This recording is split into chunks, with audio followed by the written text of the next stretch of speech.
नमस्कार। आइए सुनते हैं सुभद्रा कुमारी चौहान की लिखी कहानी कदम के फूल। भौजी लो मैं लाया। सच ले आए? कहाँ मिले? अरे बड़ी मुश्किल से ले आया। तो मजदूरी ले लेना। क्या दोगी? तुम जो मांगो। पर मेरी मांगी हुई चीज़ मुझे दे भी सकोगी? क्यों न दे सकूँगी। तुम मेरी वस्तु मेरे लिए ला सकते हो तो क्या मैं तुम्हारी इच्छित वस्तु तुम्हें नहीं दे सकती? नहीं भौजी, न दे सकोगी। फिर क्यों नाहक कहती हो? अब तुम ही न लेना चाहो तो दूसरी बात है, पर मैंने तो कह दिया है कि जो तुम मांगोगे मैं वही दूंगी। अच्छा अभी जाने दो, समय आने पर मांग लूँगा। कहते हुए मोहन ने अपने घर की राह ली। दूर से आती हुई भामा की सास ने मोहन को कुछ दोने में लिए हुए घर के भीतर जाते हुए देखा था, किंतु वह ज्यों ही नज़दीक पहुंची, मोहन दूसरे रास्ते से अपने घर की तरफ जा चुका था। वे मोहन से कुछ पूछ न सकी, पर उन्होंने यह अपनी आँखों से देखा था कि मोहन कुछ दोने में ले आया, किंतु क्या ले आया यह ना जान सकी। घर आते ही उन्होंने बहू से पूछा, मोहन दोने में क्या लाया था? भामा मन ही मन मुस्काई, बोली मिठाई। बुढ़िया क्रोध से तिलमिला उठी, बोली इतना खाती है, दिन भर बकरी की तरह मुंह चलाती ही रहती है, फिर भी पेट नहीं भरता, बाजार से मिठाई मंगा मंगा के खाती है। अभी मैं न देखती तो क्या तू कभी बतलाती? भामा मुस्कुराते हुए, तो बतलाती क्यों? कुछ बतलाने के लिए थोड़े ही मंगवाई थी।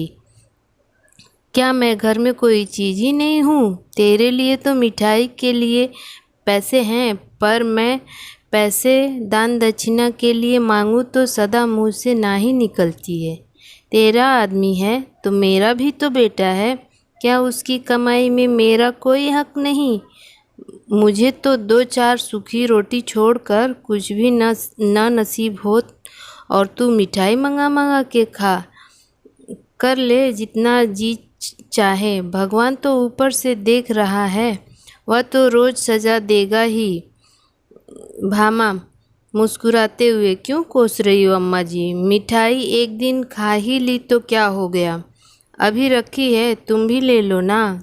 चल रहने दे, अब इन मीठी पुचकारों से किसी और को बहकाना। मैं तेरे हाल सब जानती हूँ।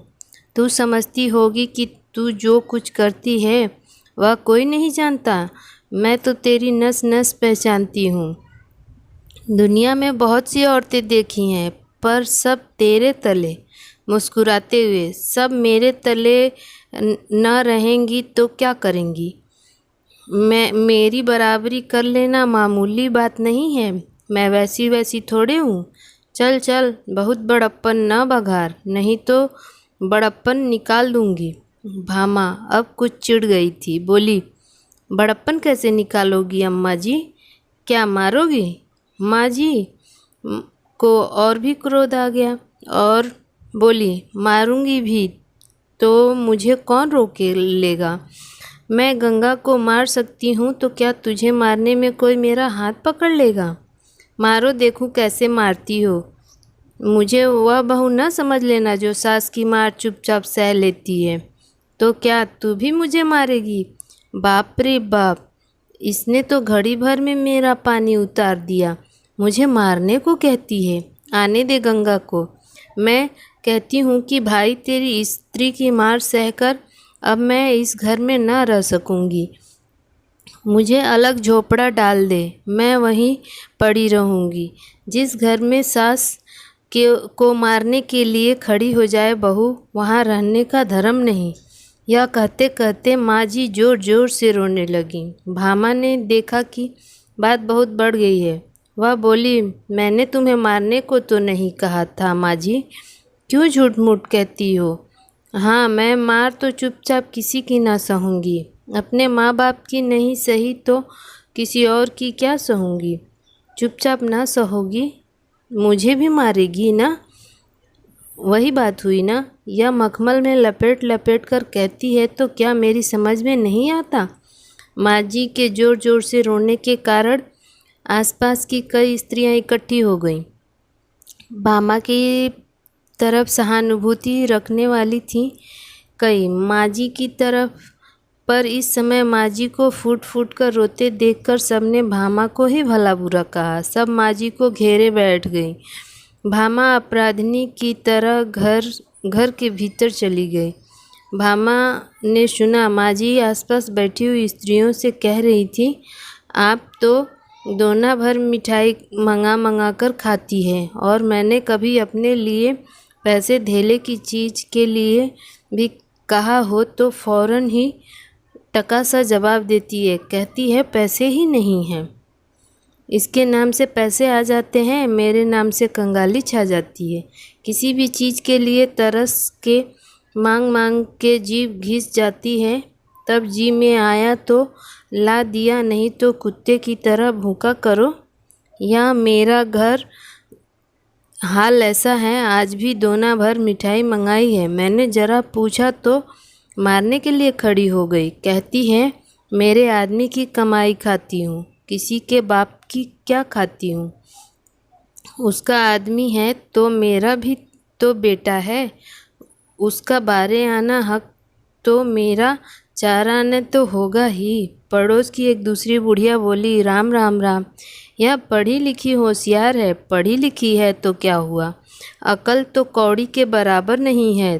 तुमने भी तो 9 महीने पेट में रखा बहन, तुम्हारा तो 16 आने हक है। बहू को बेटा माँ के लिए लौड़िया बना कर लाता है, वह तुम्हारे पैर दबाए और तुम्हारी सेवा के लिए है। हमारा नंदन तो जब तक बहू मेरे पैर नहीं दबा लेती, उसे अपनी कोठरी के अंदर ही नहीं आने देता। अपना ही माल खोटा हो तो परखने वाले का क्या दोष। बहन, बेटा ही सपूत होता है तो बहू आज मुझे मारने दौड़ती। गंगा प्रसाद गांव की प्राइमरी पाठशाला के दूसरे मास्टर की जगह के लिए उम्मीदवार थे। 17.5 रुपये महावर की जगह के लिए बेचारे दिन भर दौड़ धूप करते, इससे मिले उससे मिले, न जाने किस किस की खुशामद करनी पड़ती थी। फिर भी नौकरी पाने में उन्हें बहुत कम उम्मीद थी।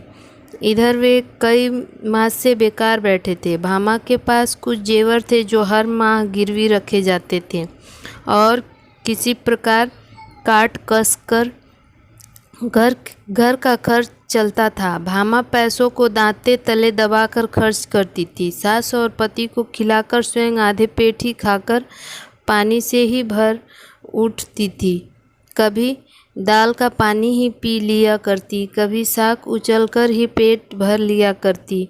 रुपए पैसों की तंगी के कारण घर में प्रायः रोज ही इसी प्रकार का कलह मचा रहता। जब गंगा प्रसाद जी दिन भर की दौड़ धूप के बाद थके हारे घर लौटे, तब शाम हो रही थी। आंगन में उनकी माँ उदास बैठी थी। बेटे को देखा तो नीची आंखें कर ली, कुछ बोली नहीं। गंगा प्रसाद अपनी माँ का बड़ा आदर करते थे, उनका बड़ा ख्याल रखते थे। जिस बात से उन्हें जरा भी कष्ट होता वह बात वे कभी न करते थे। माँ को उदास देखकर वे माँ के पास जाकर बैठ गए। प्यार से माँ के गले में बाहें डाल दी। पूछा, क्यों माँ, आज उदास क्यों है? क्या कुछ तबीयत खराब है? नहीं, अच्छी है। कुछ भी तो नहीं हुआ, माँ उदास है तू? अब माँ जी से रहा न गया, फूट फूट कर रोने लगी। बोली, कुछ नहीं, मैं आदमी औरत में लड़ाई नहीं लगवाना चाहती, बस इतना ही कहती हूँ कि अब मैं इस घर में न रह सकूँगी। मेरे लिए अलग झोपड़ा बनवा दे, वहीं पड़ी रहूँगी। जी में आवे तो खर्च भी देना, नहीं तो मांग कर के खा लूँगी। क्यों माँ, क्या कुछ झगड़ा हुआ? सच कहना, आज ही क्या है?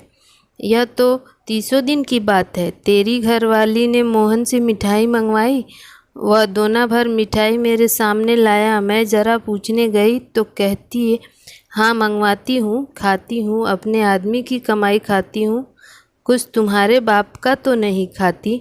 जब मैंने कहा कि तेरे आदमी तो मेरा भी बेटा है, उसकी कमाई पे भी मेरा भी हक है, तो कहती है तुम्हारा हक जब था तब था, अब तो सब मेरा है। ज़्यादा बोलोगी तो मार के घर से निकाल दूँगी।